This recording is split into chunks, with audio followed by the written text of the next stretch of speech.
Quality और consistent performance के लिए सिर्फ सिल्वर पंप्स एंड मोटर्स, नाम याद रखना।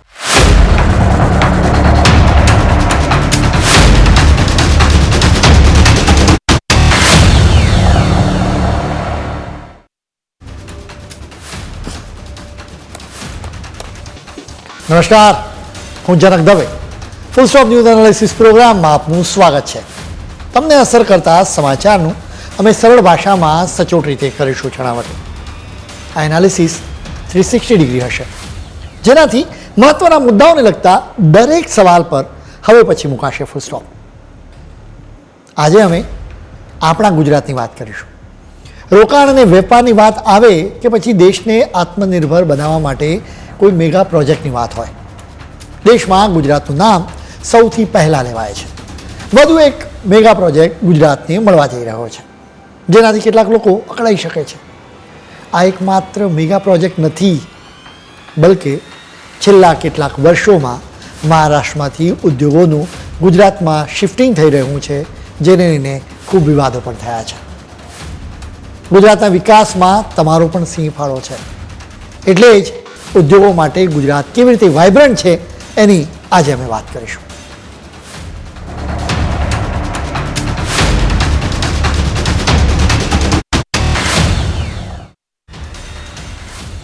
દુનિયાનો નિયમ છે, કોઈ જીતે છે તો કોઈ હારે છે. આજે અમે આખી ચર્ચા જ જીત અને હાર ઉપર કરીશું. આમાં ગુજરાતની જ વાત છે. ગુજરાત સતત જીતતું જ જાય છે.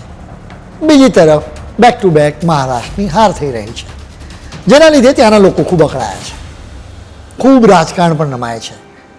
કેટલાક લોકોની અકળામણ હજુ વધવાની છે, કેમ કે મહારાષ્ટ્રની સામે ગુજરાતની વધુ એક વખત જીત થવાની છે. લગભગ બધું જ ગોઠવાઈ ગયું છે. હવે તમારા મનમાં કદાચ ઉત્સુકતા થઈ હશે અને સવાલ પણ થયો હશે કે આ કઈ જીત અને હારની વાત છે.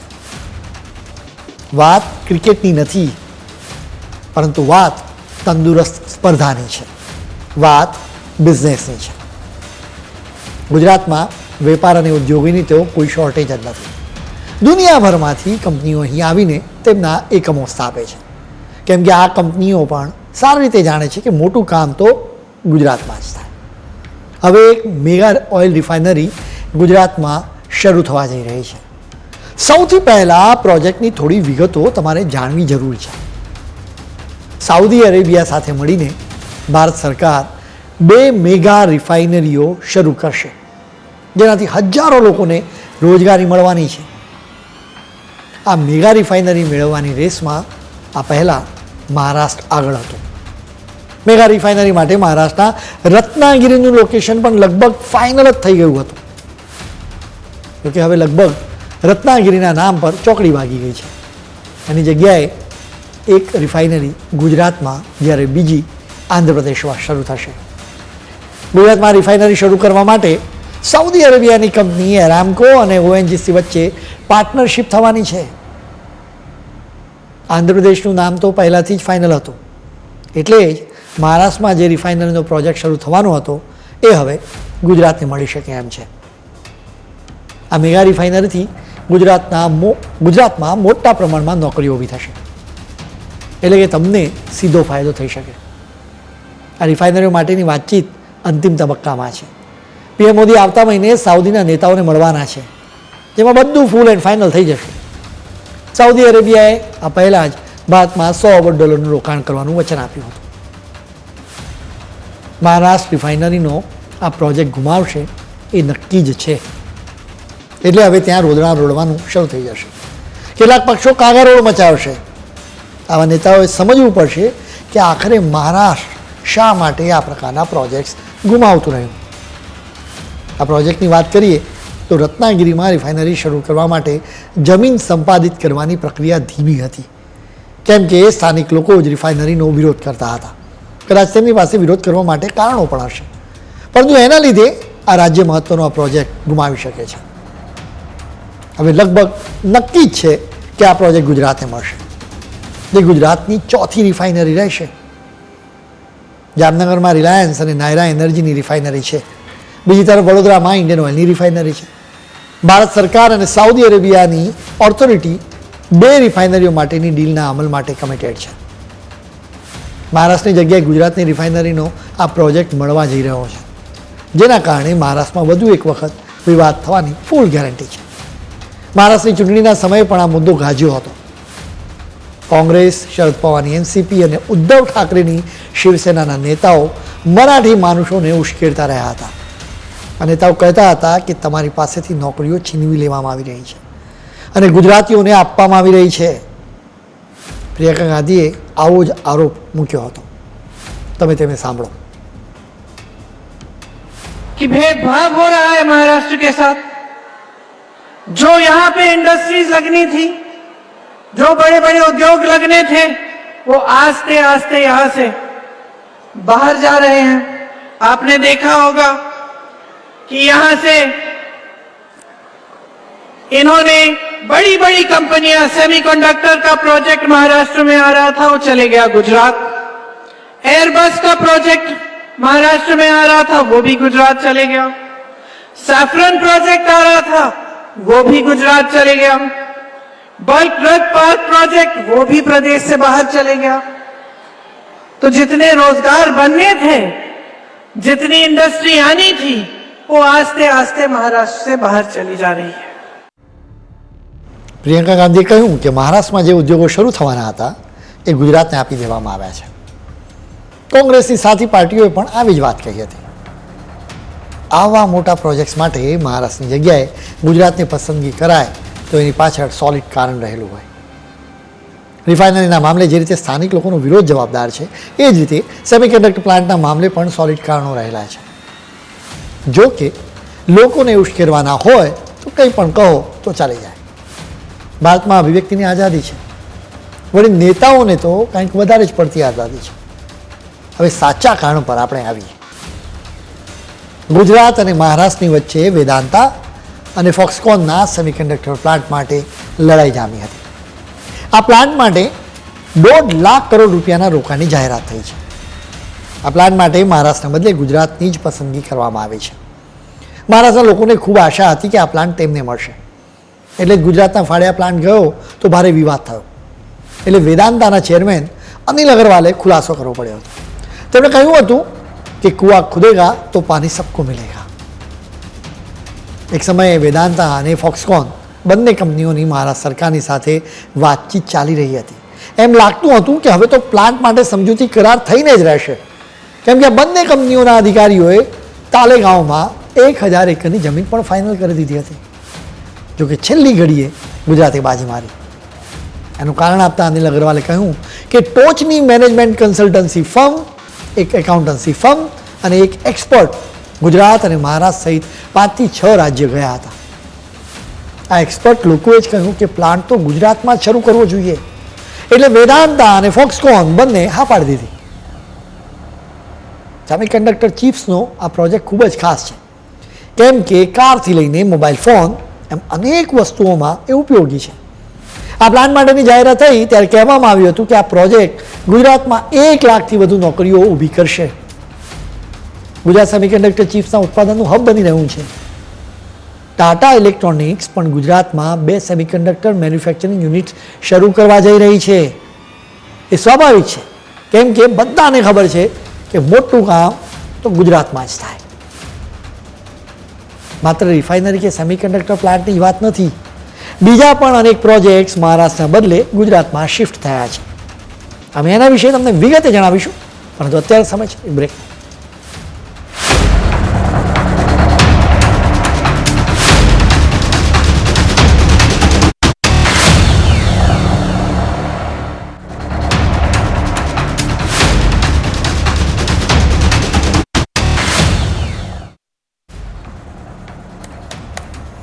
બ્રેક બાદ આપનું સ્વાગત છે.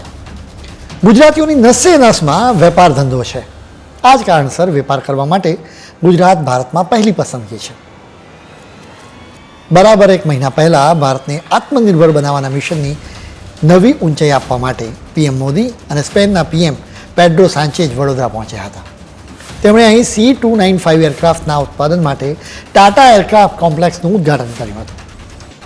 એ સમયે પીએમ મોદીએ જણાવ્યું હતું કે ભારત અને એરબસ વચ્ચેના જોઈન્ટ વેન્ચરથી મેક ઇન ઇન્ડિયા કેમ્પેનને બળ મળશે.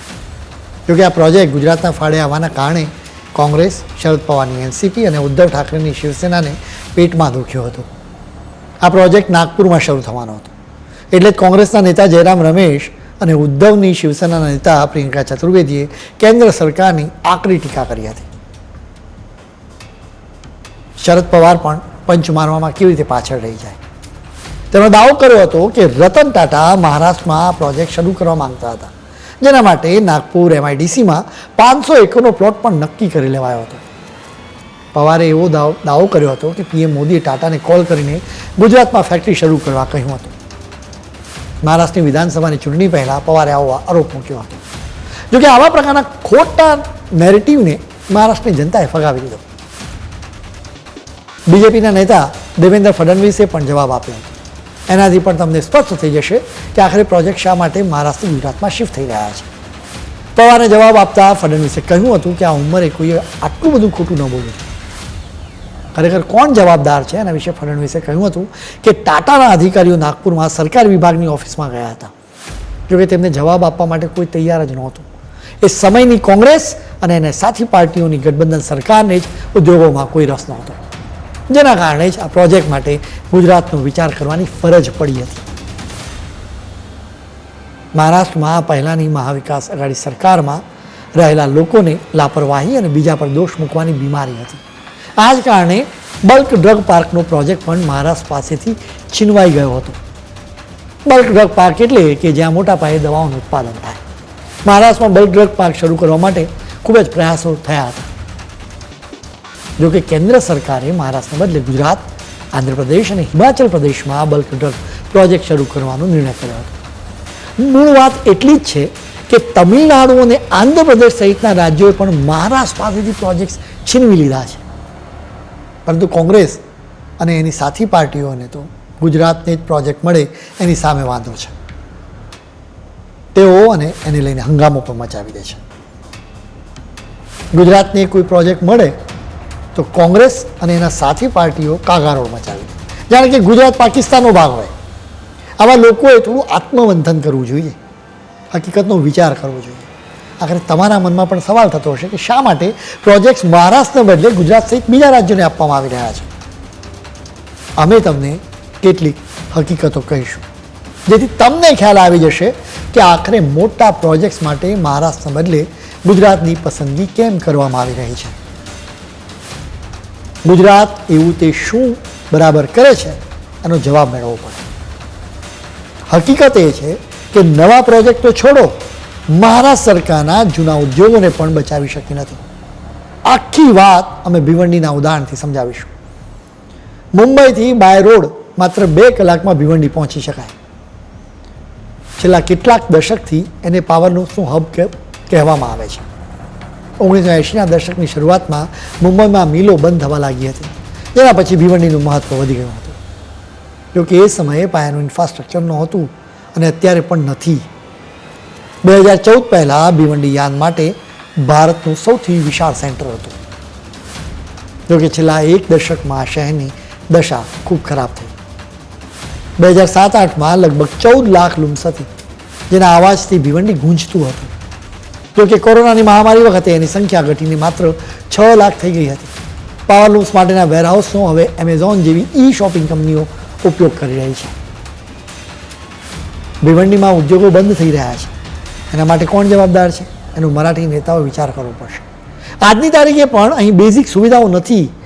એટલું જ નહીં, મુંબઈની સાથે પૂરતી કનેક્ટિવિટી નથી. હવે જે રાજ્યમાં સરકાર ઉદ્યોગોને પૂરતો સપોર્ટ ન આપતી હોય એના પર રોકાણકારો વિશ્વાસ જ ન મૂકે. આ આખી વાત ગુજરાત વર્સેસ મહારાષ્ટ્રની નથી. રાજ્ય સરકાર કઈ બાબતોને પ્રાથમિકતા આપે છે એનો સવાલ છે. મહારાષ્ટ્ર અનેક નેતાઓને નવા ઉદ્યોગો એકમ શરૂ કરવા માટે કોઈ જ રસ નથી. સ્વાભાવિક રીતે આવી સ્થિતિમાં વિકાસ ન થાય. PM મોદી ગુજરાતના મુખ્યમંત્રી હતા ત્યારથી તેમણે વાયબ્રન્ટ ગુજરાત સમિટની શરૂઆત કરી હતી. મૂળ હેતુ ઉદ્યોગોને પ્રોત્સાહન આપવાનો હતો. વાયબ્રન્ટ ગુજરાતમાં દુનિયાભરમાંથી કંપનીઓ આવે છે અને સમજૂતી કરાર કરે છે. માત્ર કાગળ પર હસ્તાક્ષર નથી થતા, પરંતુ જમીન પર ઉદ્યોગો ઊભા કરવામાં આવી રહ્યા છે. ગુજરાતની જેમ બીજા રાજ્યોએ પણ રોકાણને આવકારવા માટે સમિટની શરૂઆત કરી. વાયબ્રન્ટ ગુજરાત સમિટ વિશે તો આખો દેશ જાણે છે. જો કે અમારો તમને સવાલ એ છે કે શું તમે મેગ્નેટિક મહારાષ્ટ્ર વિશે જાણો છો? ગુજરાતની જેમ મહારાષ્ટ્રે મેગ્નેટિક મહારાષ્ટ્ર ઇન્વેસ્ટર સમિટની શરૂઆત કરી હતી. જો કે છેલ્લા 2 વર્ષથી જ આ સમિટ જ યોજાઈ નથી. ચોક્કસ આદિત્ય ઠાકરે વિધાનસભાની ચૂંટણીમાં આ મુદ્દો ઉઠાવ્યો હતો. અલબત્ત ઉદ્ધવ ઠાકરે મુખ્યમંત્રી હતા ત્યારે પણ મેગ્નેટિક મહારાષ્ટ્ર સમિટની મેગ્નેટની જેમ ઇન્વેસ્ટમેન્ટને ખેંચી શકાયું નથી. કેટલાક સમજૂતી કરારનો અમલ થયો છે, એની કોઈ જ વિગતો હજુ સુધી ઉપલબ્ધ નથી. મહારાષ્ટ્રના હાથમાં આવેલા પ્રોજેક્ટ્સ બીજા રાજ્યો છીનવી રહ્યા છે, તો એના માટે મહારાષ્ટ્ર જ જવાબદાર છે. અમે તમને એના વિશે પણ વિસ્તારથી જણાવીશું, પરંતુ અત્યારે સમય છે વધુ એક બ્રેકનો.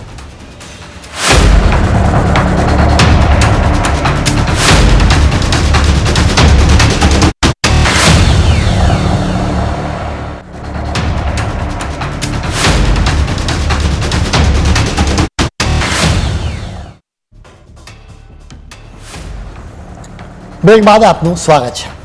મોટા પ્રોજેક્ટ્સ મેળવવાની રેસમાં ગુજરાત સતત જીતતું રહ્યું છે, જ્યારે મહારાષ્ટ્ર હારતું રહ્યું છે.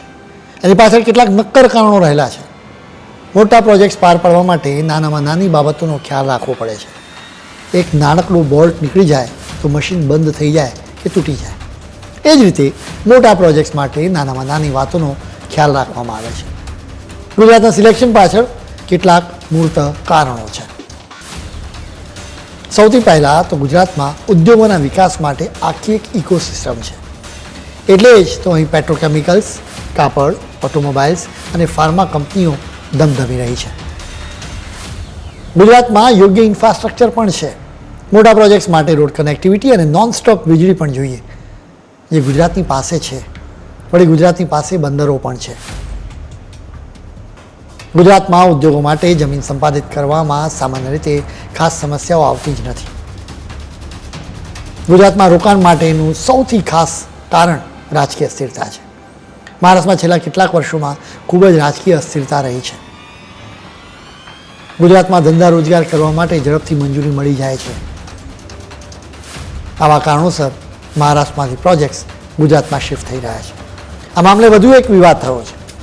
મહાનંદ ડેરી માટે આ પહેલાંની એકનાથ શિંદેની સરકારે લીધેલા એક નિર્ણયને લઈને આ વિવાદ થયો છે. નેશનલ ડેરી ડેવલપમેન્ટ બોર્ડને મહાનંદ ડેરી સોંપી દેવામાં આવી છે, જેનું મુખ્યાલય આણંદમાં છે. એ સમયે પણ કેટલાક પક્ષોએ ભારે હંગામો મચાવ્યો હતો. તેમણે આરોપ મૂક્યો હતો કે મહારાષ્ટ્રમાં અમૂલનો વ્યાપ વધારવા માટેનો આ પ્લાન છે. હકીકત એ છે કે મહાનંદ ડેરીને ખૂબ જ નુકસાન થયું હતું. બીજી હકીકત એ છે કે નેશનલ ડેરી ડેવલપમેન્ટ બોર્ડ કેન્દ્રીય સંસ્થા છે, જેને ગુજરાત સરકાર સાથે કોઈ નિસ્બત જ નથી. મહાનંદ ડેરી તો સરકારે નેશનલ ડેરી ડેવલપમેન્ટ બોર્ડને સોંપી, પરંતુ બીજા ઉદ્યોગો પણ ધીરે ધીરે પોતાની રીતે શિફ્ટ થઈ રહ્યા છે. મહારાષ્ટ્રના ચાકાન શહેરમાં 50થી વધારે ઔદ્યોગિક એકમો ગુજરાત, આંધ્રપ્રદેશ અને કર્ણાટકમાં જતા રહ્યા છે. મહારાષ્ટ્ર સરકારે આવા ઉદ્યોગપતિઓને પૂછવું જોઈએ કે તમે શા માટે શિફ્ટ થઈ રહ્યા છો. જોકે અમારી પાસે એનો જવાબ છે. અહીં બેઝિક સુવિધાઓ જ નથી. ટ્રાફિક જામની સમસ્યા છે. એટલું જ નહીં, રસ્તાઓ ઉપર ખાડા છે કે પછી રસ્તામાં ખાડા ગયા છે એ જ સમજાતું નથી, જેના લીધે અકસ્માતો પણ ખૂબ થાય છે. હવે ફેક્ટરીમાં કાચો માલ આવે અને તૈયાર માલ જાય, પરંતુ રસ્તાઓ પર અકસ્માતના કારણે આખી સપ્લાય ચેઇન જ ખોરવાઈ જાય છે. જે ટ્રકમાં તૈયાર માલ લઈ જવાતો હોય એને અકસ્માત થાય એટલે તૈયાર માલને નુકસાન થાય. આવી સ્થિતિથી કંટાળીને ઉદ્યોગપતિઓ બીજા રાજ્યોમાં શિફ્ટ થઈ રહ્યા છે. અમે માત્ર એક ઉદાહરણ તરીકે ચાકણની વાત કરી. બીજા શહેરોમાં પણ એવી જ સ્થિતિ છે. મહારાષ્ટ્રની નવી સરકારે પણ હવે આ મામલે વિચાર કરવો પડશે. મુંબઈ દેશની આર્થિક રાજધાની છે. થોડા વર્ષ પહેલાં સુધી એમ જ મનાતું હતું કે સીધું વિદેશી રોકાણ કરવું હોય તો મહારાષ્ટ્ર સિવાય બીજા કોઈ રાજ્યનો વિચાર જ નહીં કરવાનો. પુણે, મુંબઈ, થાણે અને નાસિકનો આખો પટ્ટો એના માટે જાણીતો છે, જ્યાં ખૂબ રોકાણ ઠલવાયું છે. મહારાષ્ટ્રના નેતાઓ માની લીધું હતું કે રોકાણનો ધોધ યથાવત રહેશે. એટલે કે ગુજરાત સહિત બીજા રાજ્યો હવે વિદેશી રોકાણ મેળવવામાં મહારાષ્ટ્રને પડકાર આપવા લાગ્યા છે. છેલ્લા એક દશકમાં તો મહારાષ્ટ્રના નેતાઓને રાજ્યનો વિકાસ કરવાના બદલે રાજનીતિમાં જ વધારે રસ રહ્યો હતો. એકનાથ શિંદેએ પણ મહારાષ્ટ્રમાંથી પ્રોજેક્ટ્સને સરકવા દીધા. ખાસ કોઈ પ્રયાસો જ નહોતા થયા. હવે તો મુંબઈ દેશના વેપાર અને ફાઇનાન્સની રાજધાની રહેશે કે નહીં એ પણ એક મોટો સવાલ છે, કેમ કે મહારાષ્ટ્રના નેતાઓની પાસે મુંબઈનો દબદબો જાળવી રાખવા માટે કોઈ નક્કર પ્લાન જ નથી. તેઓ એના માટે આક્રમક પણ નથી. હવે ફાઇનાન્સ સેક્ટરની કંપનીઓ પણ મુંબઈને ગુડ બાય કહી શકે છે, કેમ કે ગિફ્ટ સિટી તેમને વેલકમ કરવા માટે તૈયાર જ છે. બલકે ન્યૂઝ એજન્સી રોયટર્સના હાલના જ એક રિપોર્ટ્સમાં એના વિશે ઉલ્લેખ પણ કરવામાં આવ્યો હતો. આ રિપોર્ટ મુજબ તો એસેટ્સની દ્રષ્ટિએ ભારતની સૌથી મોટી 10 એસેટ મેનેજમેન્ટ કંપનીઓમાંથી 8 કંપનીઓએ એમનો બિઝનેસ ગિફ્ટ સિટીમાં ટ્રાન્સફર કર્યો છે કે પછી એમણે ત્યાં નવી કામગીરી શરૂ કરી છે. ગિફ્ટ સિટીને ફાઇનાન્શિયલ સર્વિસીસના હબ તરીકે પ્રમોટ કરવામાં આવી રહ્યું છે, જેના કારણે જ મુંબઈને જોરદાર ટક્કર મળી શકે છે. મુંબઈમાં આજની તારીખે પણ લગભગ 60,000 લોકોની પાસે $10 લાખ વધારની મિલકતો છે. એટલે જ દુનિયાના સૌથી પ્રભાવશાળી શહેરોમાં એનો સમાવેશ થાય છે. જોકે એના લીધે કંઈ રોકાણની ગેરંટી નથી. બીજી તરફ ગિફ્ટ સિટીમાં ઉદ્યોગપતિઓનો રસ વધતો જ જાય છે. ગિફ્ટ સિટી જ નહીં, ગુજરાતના બીજા ઔદ્યોગિક કેન્દ્રોમાં પણ સતત રોકાણ ઠલવાતું રહ્યું છે, જેના કારણે દેશમાં અમુક લોકોને ગુજરાતની ઈર્ષ્યા થઈ રહી છે. અમે તમને મહારાષ્ટ્રના આવા નેતાઓની વાત કરી હતી. જોકે દેશમાં ગુજરાતનો વિરોધ કરનારા નેતાઓનું લિસ્ટ ખાસું લાંબુ છે. જેમ કે કર્ણાટકના મુખ્યમંત્રી સિદ્ધાર્થ મૈયાએ ગુજરાતની ખૂબ જ તરફેણ કરવા બદલ પીએમ મોદીની આકરી ટીકા કરી હતી. અમે ગુજરાતની સાથે મહારાષ્ટ્રનો પણ વિકાસ ઈચ્છીએ છીએ, કેમ કે આખરે તો એ આપણા દેશનો જ હિસ્સો છે. જોકે આ આખી વાતથી મેસેજ મળે છે કે જે રાજ્યમાં નેતાઓ અંદરો અંદર રાજકીય કુસ્તી લડવામાં વ્યસ્ત હોય તો ઉદ્યોગો પણ ત્યાં પોતાના એકમ શરૂ કરતા પહેલાં વિચાર કરે. એટલે જ ઉદ્યોગો માટે પણ રાજકીય સ્થિરતા જરૂરી છે. ઉદ્યોગોની સાથે તમારા ધંધા અને નોકરીઓ પણ જોડાયેલી છે. એટલા માટે જ ગુજરાતમાં રાજકીય સ્થિરતા રહે એ તમારા હિતમાં છે. ખેર, આજ ફૂલ સ્ટોપમાં આટલું જ. નવા મુદ્દાઓ સાથે કાલે ફરી મળીશું. ત્યાં સુધી મને રજા આપશો. નમસ્કાર.